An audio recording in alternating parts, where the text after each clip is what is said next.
নমস্কার বন্ধুরা। এখানে একজন চিকেন রান্না করছে রবিবার ছুটির দিনে। কিছু বলতে চাও? এ বাবা, পেঁয়াজ তো পুড়ে যাচ্ছে। Special chicken. এখানে চিকেনটা ও নিজেই ধুয়েছে আর আমি এখানে সব কিছু কেটে কুটে দিয়েছি।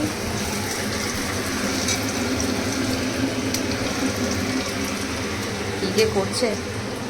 ঠিক আছে, দেখুন আবার ফিরে আসছি কেমন চিকেন রান্না হল।